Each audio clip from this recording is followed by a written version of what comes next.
It's Rahagam and Dave Johal of Team Punchout Boxing. We are here to discuss the big fight announcement that has sent shockwaves through the sport.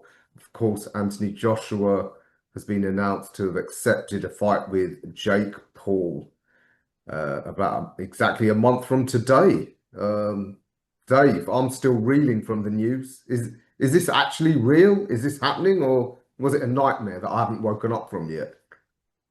It is happening from what we're led to believe. The press conference is going to be happening on Friday in Miami. There are rumors there may be some national press conferences as well over in London and New York, no doubt as well. But again, we haven't. I mean, that's just rumors at the moment. But we'll see where this one goes. It is happening. And I'll jump straight in by saying I'm looking forward to this. It's a nice Christmas treat. I like to see where this goes. I think, why not? Why should we deny ourselves of entertainment? Is it going to be a good fight? I don't think so. I think, Anthony Joshua, former two-time heavyweight champion of the world, Olympic gold medalist versus Jake Paul versus Jake Paul. Just let that simmer. Yeah. In 2017, AJ defeated Vladimir Klitschko for the IBF World Heavyweight title. In 2017, Jake Paul was picking up I think it was a Disney award, and it's a bit of a paradox. No disrespect to Jake Paul, because this is going to do big numbers.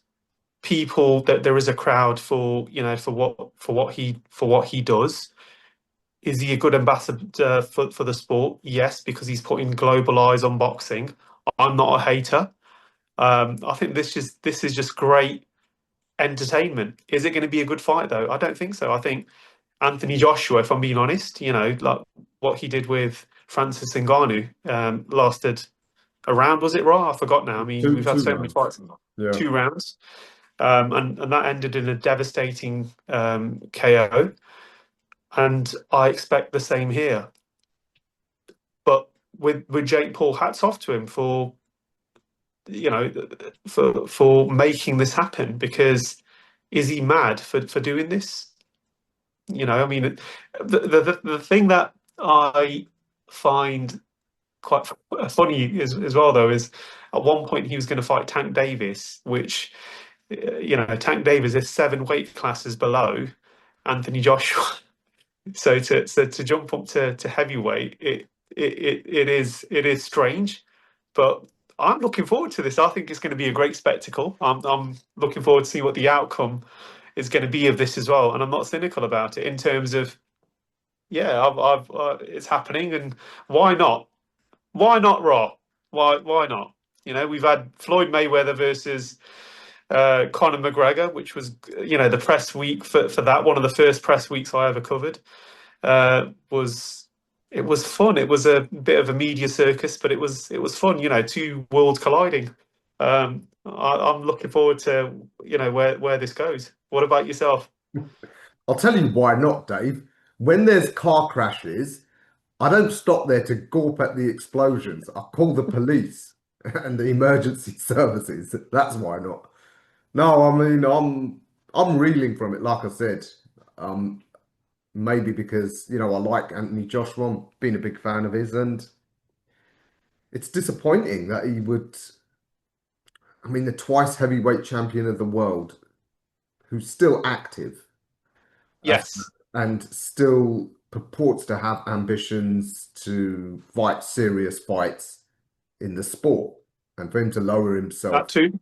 to this, um, I guess it's disappointing. But then, as I was talking to some of my other our colleagues, in terms of whether it would affect his legacy, I guess, back in the 80s and 90s, there were great champions that used to take non-title fights between their serious fights.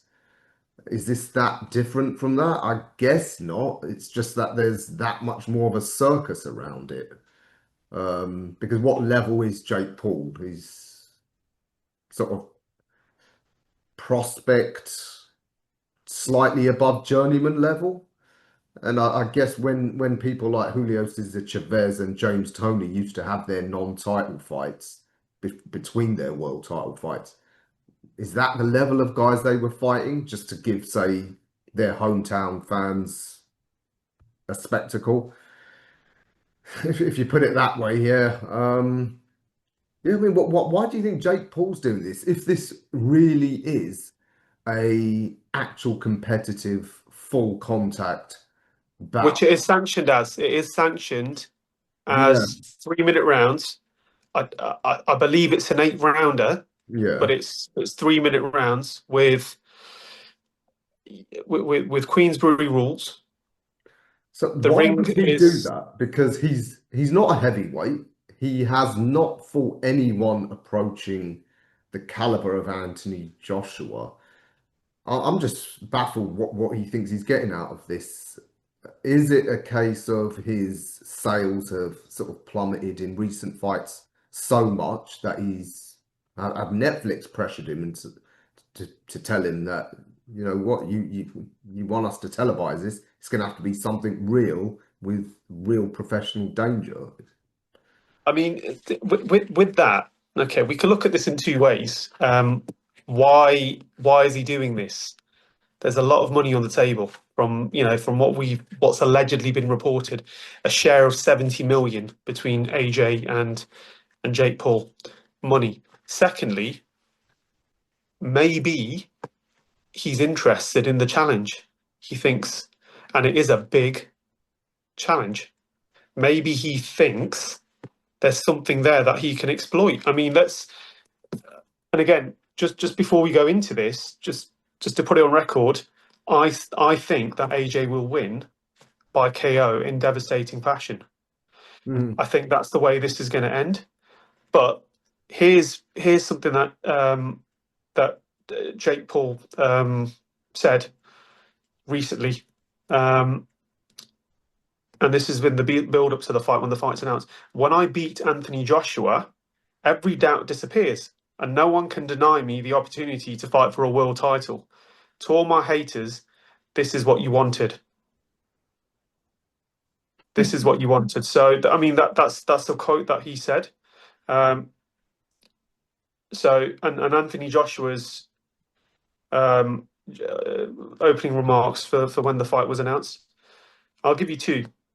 First one, I took some time out and I'm coming back with a mega show, which it is. Let's be honest, this is huge. mhm. It's a big opportunity for me. Whether you like it or not, I'm here to do massive numbers, have big fights, and break every record whilst keeping cool, calm, and collected. Mark my words, you'll see a lot more fighters take these opportunities in the future. I'm about to break the internet over Jake Paul's face. Listen, we know, all right, Now, it's obvious what it's doing for AJ. It's just money. That's all. He doesn't get anything else out of this. Um, for Jake Paul, money as well, but can it add anything to his credibility? Our colleague Abbas on his show last night made a very interesting point. okay. He said if Jake Paul can get past the third round, he will have lasted longer than 80% of AJ's professional opponents that he's beaten. If we exclude the defeats that AJ's had. Interesting point, isn't it? Do you think Yeah, that's his, that's his plan? Just go in there, cover up, run around, last as long as he can. If he gets past, as Abbas said, third round, say, well, I've done better than some British level contenders did against AJ. if Jake Paul goes past 3 rounds, it's a moral victory for Jake Paul because he's lasted 3 rounds with the heavy hitting, still active, former two-time heavyweight champion of the world, Olympic gold medalist. I mean, the list of accolades go on and on and on. I mean, AJ is, again, my humble opinion, for what it's worth, is responsible for some of the resurgence post 2012 for the love of the game of boxing. I mean, the way Eddie Hearn and him have marketed AJ from when he came out, and he was just something to behold in terms of the boxing, the talent, the way he was manoeuvred from city to city, doing the AJ show, whether it was Newcastle, Birmingham, headlining at the O2 at a very early stage with Dillian White during Bad Blood. So he is, Mr. Boxing. Without him, we wouldn't have some of the, the post antics of what we're getting now in Mhm. Britain. And I remember as well, I don't know if you saw the clip where Floyd Mayweather and AJ were doing a meet the fan event somewhere in London. I can't remember what year it was, but there was more love shown towards AJ than Floyd Mayweather. Yeah, yeah, I remember. And Floyd at that time, AJ wasn't a world champion. There was more love towards AJ, and I, he's back. Let's embrace it. I think if it's for the money, why not? For him, this may be an easy payday. Well, if I've 70, whatever the share is of that 70 million, alleged 70 million, Abbas has got a great point, by the way, as well. It will be a great moral victory for Jake Paul if he lasts over 3 rounds. Is it gonna do that? I can't see that personally. I think where it could go wrong for AJ is if it goes beyond 3, 4, 5, and it goes the distance, then people will say things. The cynics will say things. Well, wow, Jake Paul was in there for 8 rounds with the heavyweight champion of the former heavyweight champion of the world.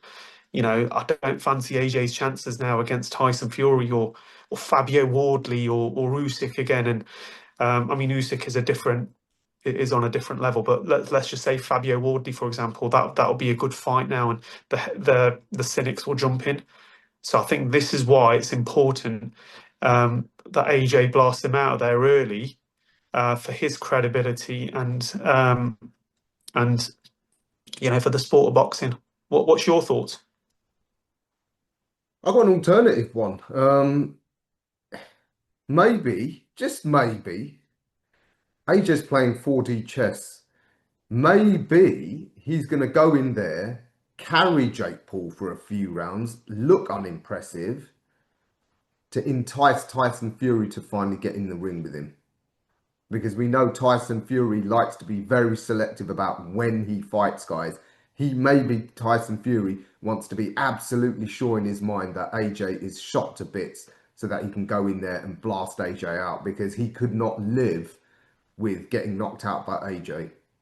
So maybe, just maybe, I'm giving AJ, trying to give him the benefit of the doubt that maybe that's what he's planning on doing. But doing it and saying it is one thing. I mean, if you take Francis Ngannou, Mhm. Tyson Fury went the distance with Ngannou, Yeah. um, was floored by Ngannou. He did get up. He did win the fight. Let's not say, oh yeah, there was an argument. Mm. Tyson Fury won the fight. He boxed himself to a victory.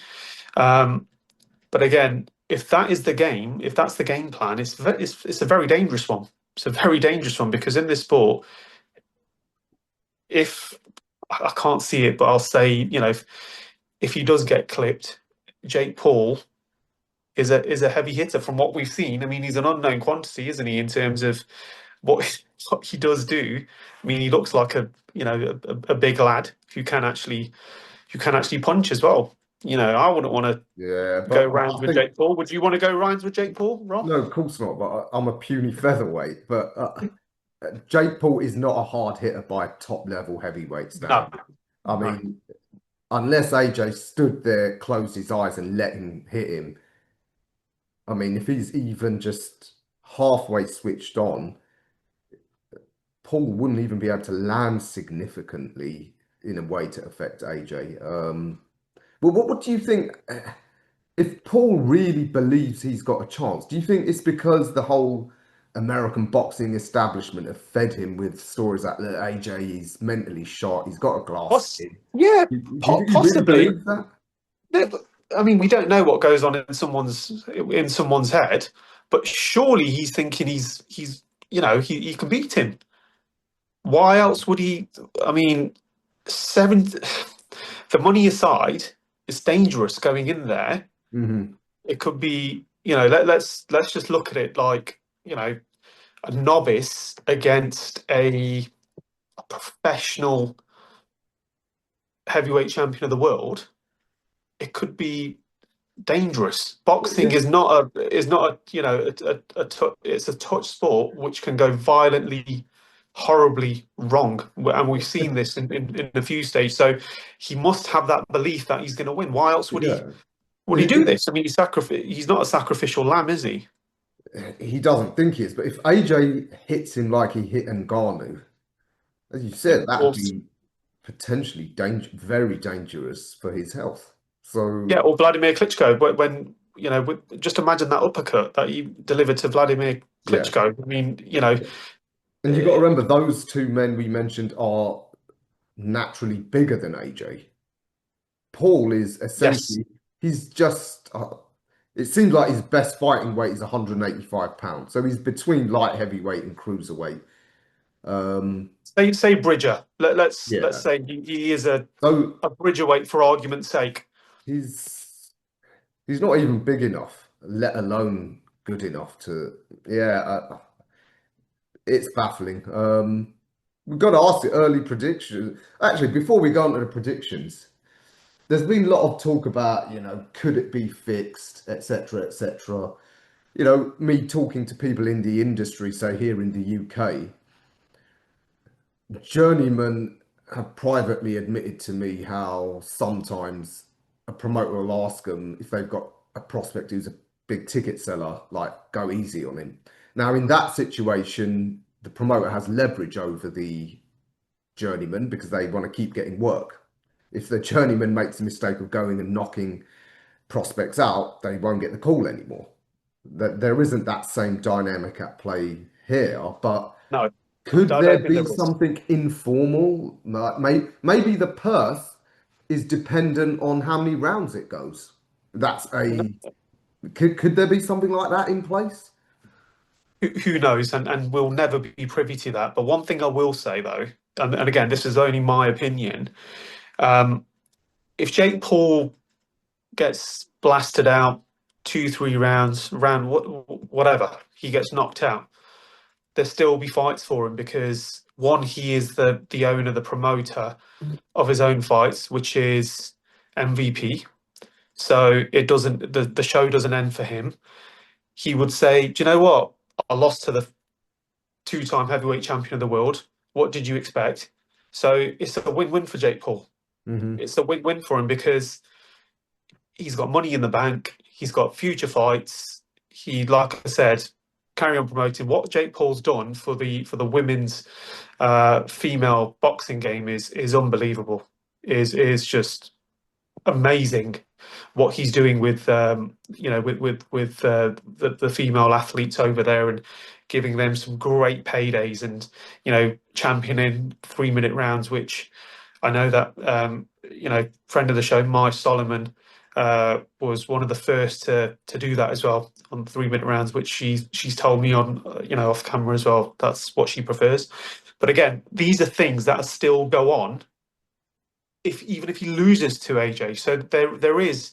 It's not a case of chapter closed. The show still goes on for Jake Paul. The show will still go on, and there'll still be fights for him because he brings in a niche crowd.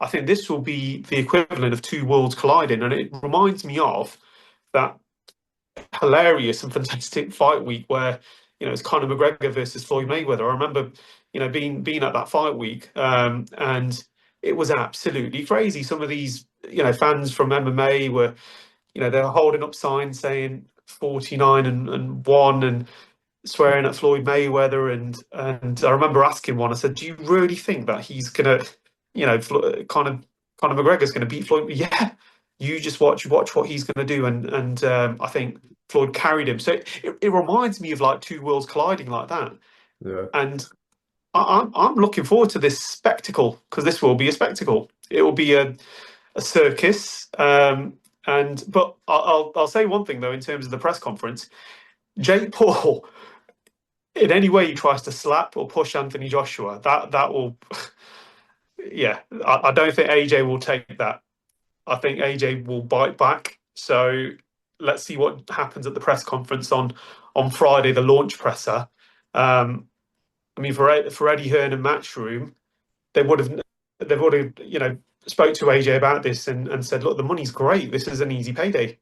What did Eddie say? Has he? I mean, you were there when this was announced. Did Eddie say anything to the media or to Yeah, yourself? pretty much. He said that AJ was planning on having an 8 round tune up, possibly on that Ghana card. Um, and he said, well, it was a no-brainer. Either have a tune up for not much money or a tune up for a hell of a lot of money. And he said he said it's a run out, easy money, and then in the new year, AJ will be back to taking on some serious fights, hopefully with a view to getting the Tyson Fury fight later in the year or another world heavyweight title shot. But I mean, just to conclude, then you said you're going to watch it and you're going to enjoy it. How do you think it's going to turn out, the actual fight? We're just talking about the fight, not the fight week or anything. So the actual fight, it The will be actual fight. the actual fight. Anthony Joshua knockout, round two. I think it'll be an early knockout, and it'll be a devastating KO as well. I normally think about, oh yeah, the if buts and maybes, but I'm going straight in there with that. And I saw an interview that Boxing King Media did with Barry McGuigan. I don't know if you've seen that one. That was quite recent. Great interview with Barry McGuigan. I know we're plugging another channel here, but um, just just seeing Barry McGuigan's reaction and how he thinks the fight and he doesn't mix his words. It's definitely worth watching. And we'll no doubt be asking other fighters what they think. But I'm going to go for Anthony Joshua by a savage KO early on. But that won't be the end of Jake Paul. We'll see him back. What about yourself? I think behind the scenes, there must have been some other agreement, not to fix the fight, because if it's a professional contest, you can't put that in the contract. But I think informally, something will have been agreed, and there'll be some sort of carrot offered. So maybe, Matchroom or some of AJ's fighters under his management group, maybe MVP will put him on a big show, say if let it go at least 4 rounds or something. So I see AJ carrying him for several rounds before unloading some big shots, but not devastating ones for the referee to come But and how do you? But do him a favor. how would you hold back though, Roth? That's the thing. That's the thing I struggle with. Where someone's in full flow, Yeah, landing on a target. How does one hold back? I think you're going to have to be very dedicated to your art and very controlled as an athlete. I mean, yeah. that's probably a skill set that I'm going to be honest. It's the psychology of a fighter that I But do you don't hold really back? understand. I don't know. Maybe he'll go to the body rather than the head, and then it will be so painful that Jake Paul's forced to take a knee, or he's covering up and in no position to carry on, something like that. Yeah. Interesting, because if you look at again two different fighters, but we're talking about the same weight class, which is heavyweight. If you look at say I don't know, Mike Tyson versus Trevor Burbrick, Mhm. um, that devastating KO that he landed. I mean, just in the mind frame of that, Mike Tyson was landing, and and I'm just thinking if he was to hold back, what would that look like? And I think over here the situation again, just my opinion. I think Anthony Joshua versus Jake Paul. I think it'll be a similar situation, which is he won't hold back. I mean, when he fought Ngannou, he saw the opening, he took the opening, and he finished the night early. Mm. So I can't see him holding back. I mean, this is a prime athlete. But it'll be interesting to see what 2026 after this, what Eddie Hearn calls a tune-up fight, what that looks for him. Does this do anything for him on the rankings, for example? Does this catapult him back into a higher status? Can we see a Fabio. I mean, with the WBO, for example, can that is that an easy fight to make? You know, Queensbury and Matchroom possibly, depending on where he is ranked in the WBO. I don't know where is he ranked in the WBC, Rob? Have you got the rankings, the recent ones? I think because of his inactivity, he isn't highly ranked anymore. But look, we know how this game works. Once he is active, he's such a big draw. The governing bodies will they'll indulge. Out of the four governing bodies, at least one of them will indulge Anthony Joshua. So as long as the unthinkable doesn't happen against Jake Paul, I think we'll see him in a big fight next year. If the unthinkable does happen, um, wow, I can't see it. I can't see that being the case. But if it does happen, wow, wow, wow, and then that will be a different. It'll be an interesting end to the year, won't it? It It'll doesn't be bear upset thinking of the about. year. Right, that will be upset of the year. If that happens, forget No, every other upset. it'd be the upset or the biggest upset of all time. Let's be real. Yeah, yeah. That'll be more devastating than trying to think. What was a bigger well, Ruiz beating Anthony Joshua. There's another upset. Tyson's lost to Buster Douglas. It will top all of those. It will be the king Yeah, of upsets. by some way, because those sort of upsets were still they were still experienced pros. Um, and well, in the case of Ruiz, he was a top level pro. I think Buster Douglas was still a top contender of sorts, maybe a top 10 or 15 contender. He'd had some good wins in his career and some losses. So it wouldn't compare to anything. If If if Bruce Seldon beat Mike Tyson on that fateful night, if he no, did, yeah, this nah, this would be the king of upsets. Yeah, this would be it the wouldn't. ultimate Godzilla of upsets ever. Yeah. Yeah. So So yeah, like I said, doesn't bear thinking about. But all right, well, that's our initial thoughts. Let's see how it plays out. I'm not going to say yet whether I will watch it or not. I'll have to see you where will, you I'll have to will. see what the let's see what the undercard brings. If It's it an AJ fight, Raw. You will. Come on, you will be watching it. Let's buy into it now. It's on Netflix. Why wouldn't you? You know, the curiosity will kill you. Just watch it. You know, so enjoy it. all right. Enjoy Well, it.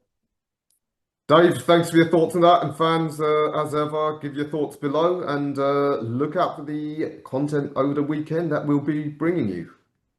Good stuff. And yeah, brilliant. Take care.